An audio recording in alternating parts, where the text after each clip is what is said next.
ज़रा सुनिए, जिस तरह इस्लामी जमहूरिया पाकिस्तान है, मज़हब की बात की जाती है, जिस तरह जमहूरियत की भी बात की जाती है, तो जमहूर को सबसे पहले साइड लाइन किया जाता है, कॉर्नर किया जाता है, खुले लाइन लगाया जाता है। जमहूर यानी अवाम, लेकिन अवाम को ना रोटी मिल रही है, ना छत मिल रही है, अवाम लाइनों में खड़े हुए हैं आटे के लिए। और जिस तरह अभी सदीक ने बताया, यकीन जाने मेरी आंखें नम होगी, मुझसे सुना नहीं जा रहा था, और तमाम नाज़रीन के ये तासुरात होंगे, हम समेत, कि हमने न्यूक्लियर वेपन बना लिया, लेकिन हम इससे आगे के जो साइंटिफिक कंपटीशन है उसमें क्यों नहीं जा सके, या उसको क्यों अडॉप्ट नहीं कर सके।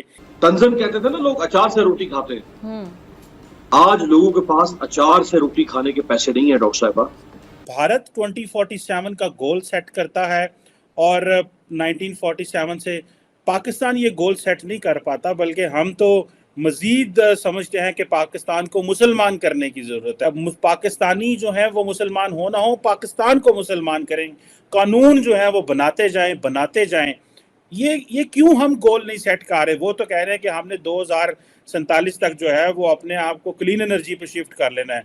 हमारी अभी यही नहीं पता कि पावर किसके पास है। कभी फौज आ जाती है, कभी कुछ होता है, कभी अदालतें आ जाती हैं।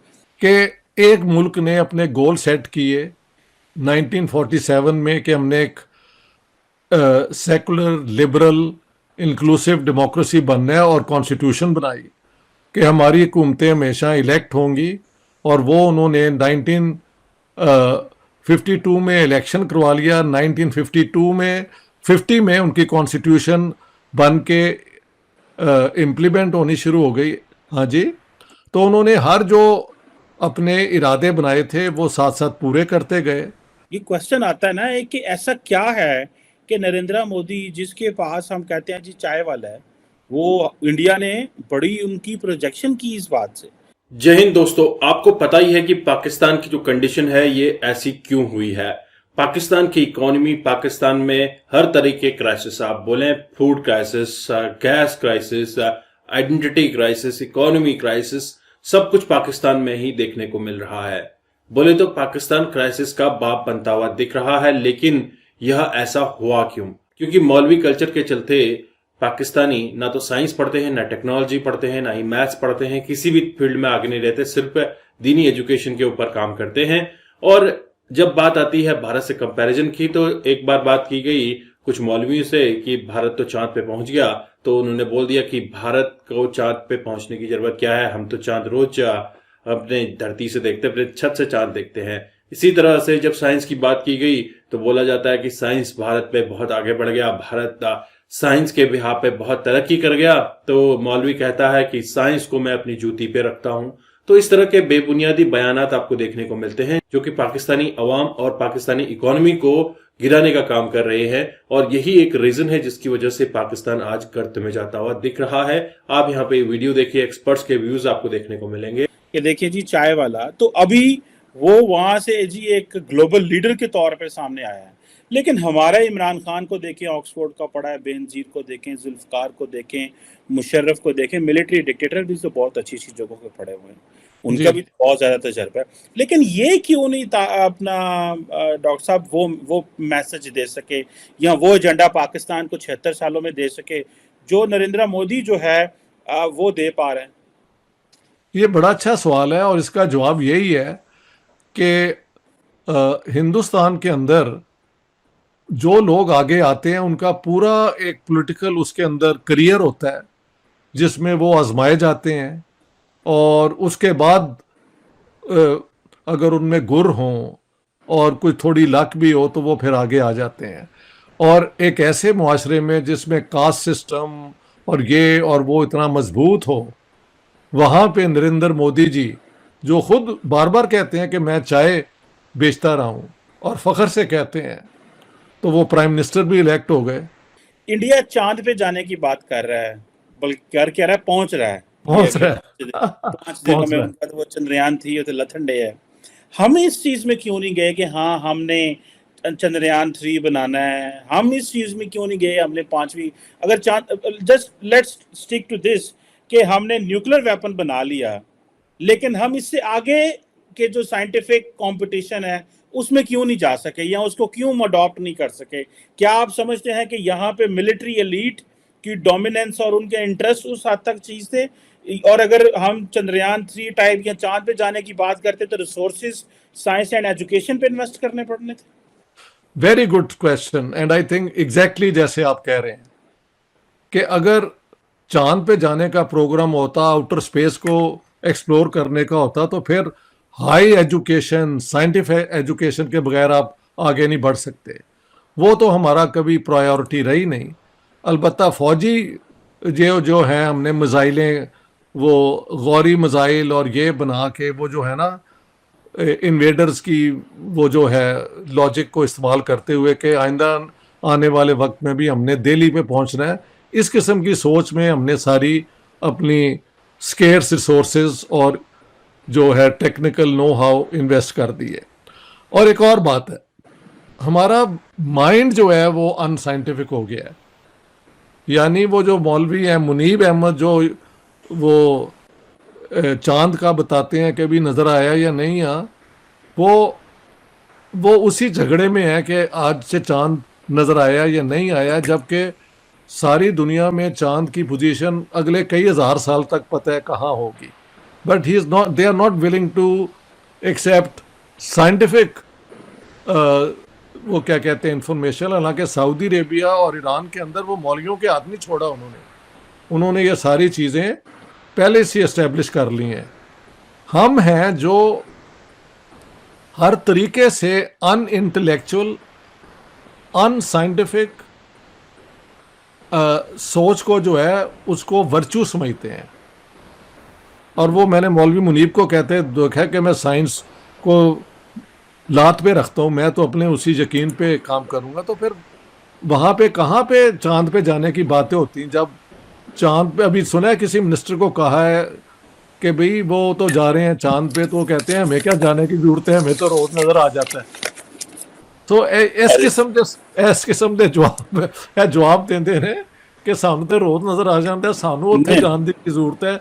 ਇਹਦਾ ਹੁਣ ਚੋਇਸ ਸਾਹਿਬ ਤੁਸੀਂ ਕੀ ਕਰੋਗੇ? ਡਾਕਟਰ ਸਾਹਿਬ ਕੀ ਕਰੋਗੇ ਤੁਸੀਂ? ਡਾਕਟਰ ਸਾਹਿਬ इसका जवाब ये ਅਸੀਂ ਹਰ ਮਹੀਨੇ ਦੇ ਸ਼ੁਰੂ ਚ ਵੇਨੇ ਆ ਪਹਿਲੀ ਤਰੀਕ ਨੂੰ ਚਾਨਣ, ठीक है ना? दैट्स इट, ਸਾਡੀ ਉਹੀ ਖੇਡ ਹੈ, दैट्स इट।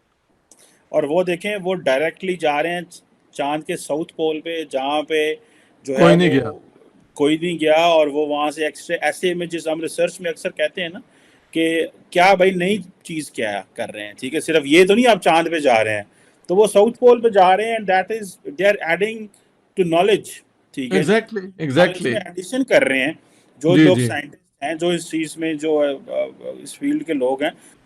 उन्होंने जवाहरलाल नेहरू और मौलाना अबुल कलाम आज़ाद जो एजुकेशन मिनिस्टर थे, उन्होंने शुरू से साइंटिफिक एजुकेशन को प्रायोरिटी दी ताकि हिंदुस्तान आने वाले वक्त में कभी किसी कॉलोनियल पावर का वो क्या कहते हैं उसके सामने मजबूर ना हो। और उन्होंने जो भी अपनी तरक्की की है उसके अंदर, ठीक है, सबसे बड़ी कंट्रीब्यूशन सोवियत यूनियन की है कि उन्होंने उन्हें हैवी इंडस्ट्री लगाने में बहुत मदद की। और लेकिन उनकी एक के बाद जो भी हुकूमत आई उसमें उन्होंने इस किस्म के societal goals, social goals, economic goals वो बनाए। उनमें गलतियां भी हुई लेकिन साथ साथ करेक्शन होती गई। और अब तो मैं जो 3 महीने देख के आया हूँ, किसी को भी नज़र आ रहा है कि India is the emerging great power in the world. उनकी इकॉनमी बहुत मजबूत है, उनकी इंस्टीट्यूशंस बहुत मजबूत हैं। जाहिर है हिंदू नेशनलिज्म भी है, लेकिन सेकुलर जो हैं फोर्सेस वो भी अपनी जगह हैं। आरएसएस से मेरी बड़ी मुलाकातें हुई, उनसे उनका पॉइंट ऑफ व्यू सुना, मैंने अपना सुनाया। तो एक महजब लेवल से आपने हर बंदे के साथ पॉइंट ऑफ व्यू के साथ इंटरेक्ट भी किया, तो इंडिया में एक मेच्योरिटी है। हमने क्यों ये इस किस्म के गोल बनाने शुरू कर दिए? और आज का जो कानून आप बता रहे हैं तो उससे मज़ीद लगता है कि ये सब क्योंकि इस दुनिया को बेहतर बनाने के लिए हमने कभी गोल पहले दिन से नहीं बनाया। तो अब आने वाली दुनिया के लिए क्या क्या करना चाहिए कि जुर्म अगर कोई करे तो सज़ा क्या मिले, दुनिया में भी मिल जाए और फिर जहन्नम में, उसके ऊपर हमारा कंसंट्रेशन है। तो ब्लास्फेमी लॉ पहले ही से ही है और उसका मिसयूज़ आप सारी दुनिया में हम बदनाम हैं फॉर दिस ब्लास्फेमी लॉ। उसके बाद वो पंजाब हुकूमत ने वो निकाहनामे के ऊपर भी कुछ इस किस्म की चीजें इन्वॉल्व। हिंद दोस्तों, पाकिस्तान में ये डिस्कशन चालू है कि हम साइंटिफिकली ग्रो क्यों नहीं कर पाए, क्योंकि पाकिस्तान और भारत जो कि हमसाए मुल्क हैं एक साथ आजाद हुए थे और इस आजादी के बाद पाकिस्तान ने एटम बम तो बना लिया लेकिन वो ग्रो नहीं कर पाया। बोले तो साइंटिफिकली वो ग्रो नहीं कर पाया। ये थोड़ा सा उनके लिए भी सोचने वाला सब्जेक्ट है। और पाकिस्तान जिस तरह से बोलता है कि हम एक एटमी मुल्क हैं और इनके जो नए प्रोजेक्शंस हैं, नए इनके जो इन्वेंशंस हैं वो खुद ही मिसफायर कर जाते हैं। आपने कुछ दिन पहले एक न्यूज सुनी होगी कि इनके परमाणु संयंत्र में एक मिसफायर कर गया था, उसकी वजह से आग वाग लग गई थी। थोड़ा सा आपको इशू भी देखने को मिला था, हालांकि आर्मी ने ये इशू दबा दिया था। लेकिन ये सोचने वाला बात है कि कैसे ये ग्रो नहीं कर पाए, क्योंकि इनके पास जो साइंटिफिक ताकत थी पहले आ चुकी थी। परमाणु बम इन्होंने पहले बना लिया था और उसके बाद से ये कुछ ज्यादा ग्रो नहीं कर पाए। हालांकि पाकिस्तान में मौलवियों की कंडीशन ये है कि हम साइंस को लात में रखते हैं, ऐसी बातें करते हैं कि हम साइंस को मानते नहीं हैं। हम अभी भी ये बता सकते हैं कि चांद कहां किस करवट बैठेगा, जबकि साइंस के मुताबिक चांद की पोजीशन ऑलरेडी डिसाइडेड है, सालों तक, ईयर्स तक ये डिसाइडेड है। आपको पता ही है कि भारत ने हाल ही में चंद्रयान 3 लॉन्च किया, इसके बाद solar mission Aditya L1 launch किया, लेकिन पाकिस्तान ने अभी तक स्पेस के मामले में कोई भी कदम नहीं उठाया है। और ये भी सोचने वाली बात है कि पाकिस्तान के मौलवी जब कहते हैं कि हमें चांद पे जाने की जरूरत नहीं है क्योंकि चांद हमारे आंखों से दिखता है, हम उसे घर बैठे चांद को देख सकते हैं। चांद के टुकड़े हमारे नबी ने किए थे और साथ ही साथ ये भी कहा गया है कि चांद जो है इनके झंडे में है और हमें चांद की तरफ जाने की आवश्यकता नहीं है। तो इस तरह का दिमाग है इनके पास। और कंपैरिजन होता है भारत के प्राइम मिनिस्टर नरेंद्र मोदी से।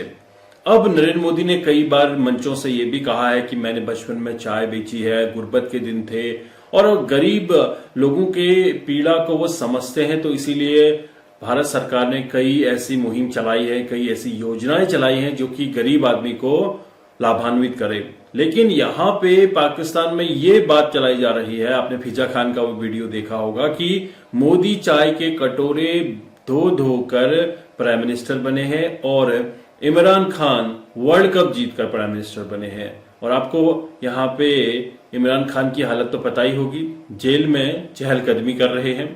और पाकिस्तान में जितने भी सियासतदान आए हैं, जितने भी प्राइम मिनिस्टर आए हैं, सारे आर्मी के पपेट्स हैं और ये सारे आर्मी के पपेट्स एक दिन जेल में ही मिलते हैं या फिर मुल्क छोड़ के बाहर मिलते हैं।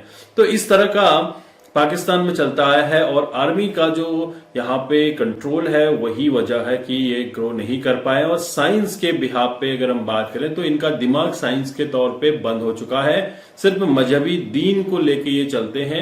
अगर आप अपनी दीन को भी लेके चलें, साथ ही साथ साइंस टेक्नोलॉजी की अगर बात हो, डेवलपमेंट की बात हो, अडॉप्शन की बात हो, तो काफी अच्छा पाकिस्तान ग्रो कर सकता है। नो डाउट पाकिस्तान में टैलेंट की कमी नहीं है।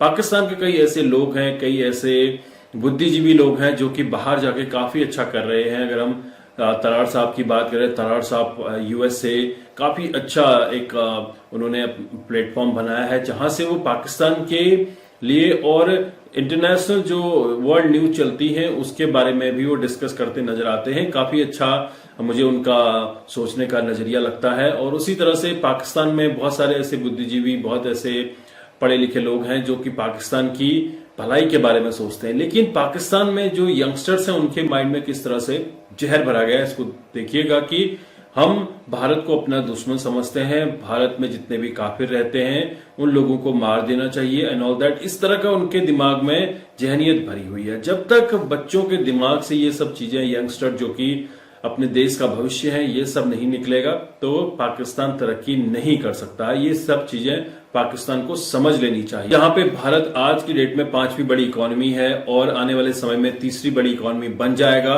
और 2047 तक मोदी जी ने जैसे कहा कि भारत एक क्लीन एनर्जी पे काम करने वाला देश बन जाएगा, तो वहीं पे पाकिस्तान में पेट्रोल के रेट डिसाइड नहीं होते हैं। पाकिस्तान में ये डिसाइड नहीं है कि पावर किसके पास है, और किस तरह के लाइट्स के बिल आ रहे हैं लगातार आपको इलेक्ट्रिसिटी बिल के चलते कहीं ना कहीं ऐसी न्यूज सुनने को मिलती है जो कि दिल को हताहत कर देती है। तो दोस्तों, आपने इस वीडियो से क्या सीखा, क्या समझा, जरूर कमेंट करके बताइएगा। आपको कैसा लगा पाकिस्तान का यह वीडियो? पाकिस्तान के बुद्धिजीवी लोग यहाँ पे आपसे डिस्कस करने आते हैं। आई होप आपको ये वीडियो अच्छा लगा। तो मिलता हूं अगले वीडियो में, तब तक के लिए थैंक यू। जय हिंद, जय भारत।